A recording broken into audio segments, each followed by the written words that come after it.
Hey, my friends, this is Steve with Real Progressives. I wanted to get an early live stream out today because I want to teach you guys something. Now, hopefully this will stick. Hopefully it'll make sense to you. What is a dollar? Well, in the most simple terms, a dollar is simply a tax credit. That's all a dollar is. The government agrees to accept $1 in terms of tax. So when it issues a dollar, when it spends dollars into existence, those dollars are simply there to be used to facilitate buyers and sellers in the economy, but it's also intended for the government to receive it back as a tax credit. When it receives the dollar back as a tax credit, the dollar is extinguished. It's done its job. Its life is over. It's not a forever thing, you know. In a fiat system, you have a system where you have a driver, the carrot and the stick, if you will, okay?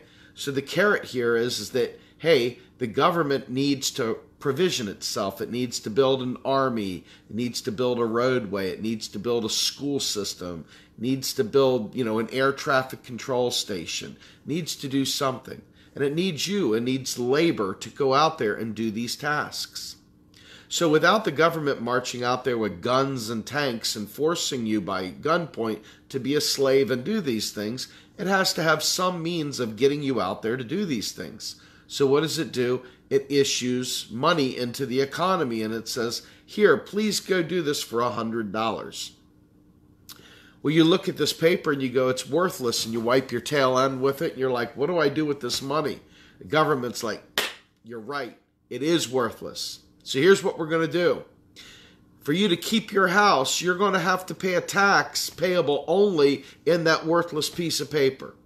You can't use chicken necks. You can't use gasoline. You can't use diamonds. You can't use, sexual favors. You can't use, singing, soliloquies and serenading me by window at night to pay the debt. The only way you can pay the debt is that worthless piece of paper you just smeared your poop on. You're like, what? Okay. So this is the way a fiat currency works. The government issues it to provision itself. It says, we're willing to accept this piece of paper as payment on your tax debt. The tax is not there to pay for things because the government freely creates these pieces of paper. It's there simply to drive your need to get those pieces of paper. This is the difference between a fiat system and a bunch of other systems. It's very important you understand this. It's not like my precious. These dollars come and go. Dollars are not eternal. They do their tour around, and then when they come back as a tax, they're deleted. It's kind of cool when you understand it, but when you don't understand it, it's really crazy, right? So I want to talk to you all a little bit about money as debt. Money in and of itself is debt, right? Think about it. Think about what I just said. Money is debt. So on a ledger, if you had a T-bill, just a T ledger, you have assets and liabilities. So when the government spends a dollar into the world, it puts a debt on its side and gives you an asset, which is its dollar. You're holding that dollar until you go ahead and try to redeem that debt. Now all of a sudden you send that dollar back, the debt's washed off, you're good to go, it's done. That's why when we talk about the government debt, the national debt, what is the national debt? It's the sum total of every untaxed dollar in existence. So if you were to eliminate the national debt, what would you actually do to the money supply? Think about that. I want you to think about what happens when you reduce the national debt. You've just eliminated the money supply, right? Doesn't make a lot of sense when you understand how this works. Doesn't make any sense at all when you understand how this works. But most people really don't. So what is the deficit? The deficit's a really important thing, right? We hear about it all the time. People are like, oh my God, President Trump, the orange orangutan buffoon is blowing up the deficit. Look, Donald Trump is a pile of dung. There's no getting around it. But let's not apply really terrible economics to try to beat down the orangutan, Cheeto, Leany, or whatever it is you call him. Okay? Let's keep it real and talk about what the deficit really is. The deficit is the sum total of the difference between the money the government spends and the money the government taxes in a given year, 1 year. The deficit resets to zero every single year because it's a budgetary number. There is no long-term deficits. That's not how it works. The deficit is the difference between the amount of money spent into the economy by the government and the amount that it taxes out of the economy. It's pretty simple. So let me ask you this question, friends. Why do you want to reduce the deficit? I'm just asking the question. Why do you want to reduce the deficit? Do you have a good answer for that, or is it just something you've heard somebody say and you've repeated it? You're asking to reduce the money in your and my wallet, so I'm asking you, why is it that you want to reduce the deficit? So why would we raise taxes if we don't need to pay for things in taxes? Taxes serve as the driver, we already talked about that, for the need for the dollar. But why would you want to raise taxes? Well, when you raise taxes, what have you effectively done? You raise or lower buying power. So it makes good sense that you would have a progressive income tax because you want to limit the ability of the wealthy to buy society right out from under you, right? You want to limit the ability of wealthy people to be able to have an outsized take of the economy, of the real resources that undergird the society. But you're not raising taxes to pay for things. You understand? Taxes serve as a brake or a gas pedal on the economy, but they don't pay for things. You've got to remember what exactly a dollar is. A dollar is not made out of some precious material. We can never run out of dollars. Dollars are an infinite public utility.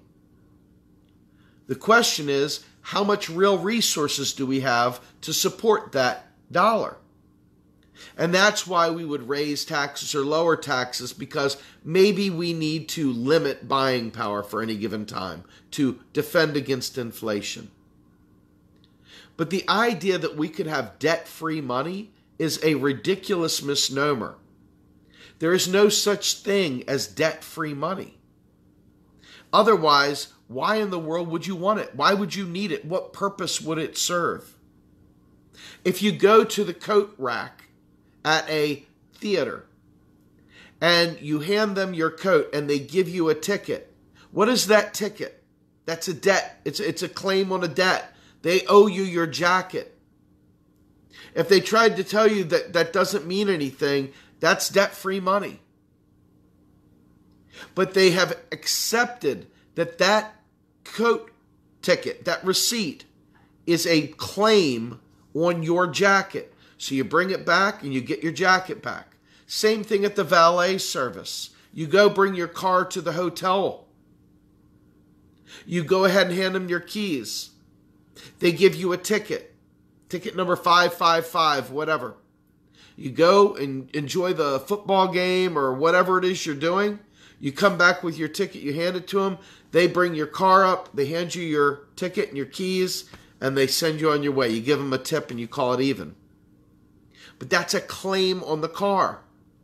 It's the same thing with a dollar. They give you your tax bill and they say you owe $5,000 in taxes. They don't say you owe 5,000 cans of oil. They don't say you owe 3,000 diamonds. They don't say you owe 5 Bitcoin. They say you owe $5,000 because the tax is payable only in the currency. So therefore, all money is debt. It's meant to settle a debt obligation. And that's how we use it in society. So let's be real clear. The national debt is nothing more than the sum total of every untaxed dollar in existence. The U.S. doesn't borrow keystrokes from China. The U.S. doesn't need Bill Gates' money to spend on the public purpose. The freaking government doesn't require anything like that whatsoever. In fact, if we wanted a Green New Deal yesterday, we could do it in spite of the wealthy. We could do it in spite of corporate interests, and we could spend that money right into existence and save us all from cataclysmic environmental disaster. We don't require an income. The federal government doesn't require an income. So the taxes are already in place. In other words, Medicare for All doesn't require a tax hike. There's already sufficient tax in society to drive your need for that dollar. There's no paying for the program. Do you understand? And this is why the silly pay-go thing that's going on right now is so vital to understand.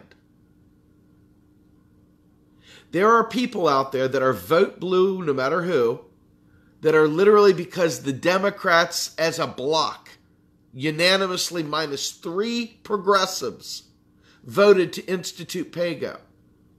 Alexandria Ocasio-Cortez, Ro Khanna, and Tulsi Gabbard are the only 3 in the entire block of Democrats that voted against pay-go. 3, folks. 3. And you want to know why we're screwed? Let me tell you something. I posted an article a few minutes ago. One of the new congresswomen now thinks that her number one charge in the world is to impeach that motherfucker, Donald Trump. I posted, it's a roll call article, but her number one goal is to impeach that motherfucker. Now, I cannot stand Donald Trump, but I hate an economically illiterate representative more than any human being on the planet. And so because these parasites don't realize that pay-go limits our ability to have a progressive agenda, then I don't have any time for their nonsense. Do you see this fapping, this all circle jerking about impeaching Donald Trump? Okay? It's not getting us a Green New Deal. It's not getting us health care. It's not doing anything other than redirecting all that energy to a nonsensical bullshit deal. Here I am, just a dude sitting in a chair with a Meshuggah hat on and a friggin' wild-ass punk rock shirt, sitting there telling you about how debt and deficits work, and these dummies that just got elected don't know this stuff, but they're out there going to run off and impeach Donald Trump. They don't care that we don't have health care. They don't care that we don't have dental care. They don't care that we're straggling along with student debt. They don't care that we don't have green energy. They don't care about, but they want to impeach that motherfucker. They want to impeach that motherfucker. Folks, there's your blue wave. There's your blue wave.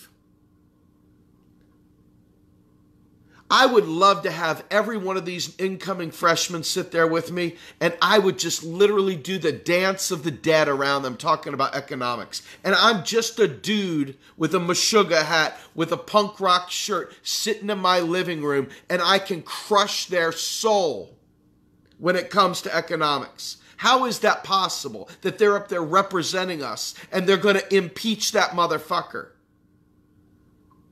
How is it possible that a dude with a Meshuggah hat on, with a punk rock shirt, can be sitting there ready to drop an elbow of truth on these people, and they're supposed to be representing you and I? How is that even possible? Folks, how is it possible? Thank you, Tom Murphy. We have 12 years to get this climate stuff correct, but they're going to impeach that motherfucker. There's your blue wave, friends. Kiss your kids goodbye. Kiss them all. Hug them. Pray with them. Do whatever it is you've got to do. Because these people, you have the gold buggers that want to talk about the value of my dollar over here that would let us all die because they're just as bad. And then you got these people over here, impeach that motherfucker. Let's institute pay-go. Very, very few people care that you live or die. Very few people care that your kids have a future on this planet. Very few people care if we survive as a species. And it's proven time and time again. And then when you sit there and break this stuff out, they get triggered. They get upset. Like somehow or another, I strayed from the truth. Like somehow or another, I'm the one that's wrong for being upset. When in reality, we elected you to do a job and you're not doing your job. And worse, you're misleading people that carelessly follow whatever you say.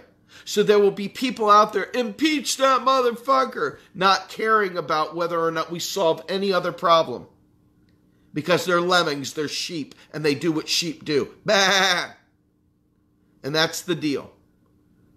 Again, make sure you kiss your kids goodnight, because these people are going to make sure they don't have a future. I'm Steve Grumbine with Real Progressives. Please read the links that I included in the narrative of this. It will help you understand more. Please make sure you're a part of the solution, not a part of the problem. And don't let the fact that you might be wearing a Meshuggah hat or a punk rock shirt stop you from speaking truth to power. These people don't have a lock on truth. They are absolutely, purely, unequivocatingly ignorant people. And they are making rules about your life. They are making rules about your life. Hold them accountable. Do not be silent. Do not just sit around and pout. Take the charge and do something about it. And I see Warren Mosler just joined. Warren's article, one of two of them in the narrative, are very, very important articles for you to read. I want you to take the time to read them and learn this stuff, because this is how you become a powerful activist. Not by following the herd, but by understanding the cliff ahead of you. And I'm expecting that we'll see people rising up and doing the right things. Because as of right now, there were only 3 people, 3, that voted against Nancy Pegosi's nonsense. 3. And I'll repeat them to give the proper credit. Alexandria Ocasio-Cortez, Tulsi Gabbard, and Ro Khanna. That's it. That's it. The rest, full-bore economic illiterates. MMT would be modern monetary theory. We cover it frequently. Please look up Warren Mosler. He's in here. Please look up Randy Ray. Please look up Bill Mitchell. Please look up Stephanie Kelton. And please, by all means, stick here with Real Progressives. We sit there, eat, breathe, and sleep this stuff. This is it, man. This is ground zero of a real revolution. Y'all take care. Bye.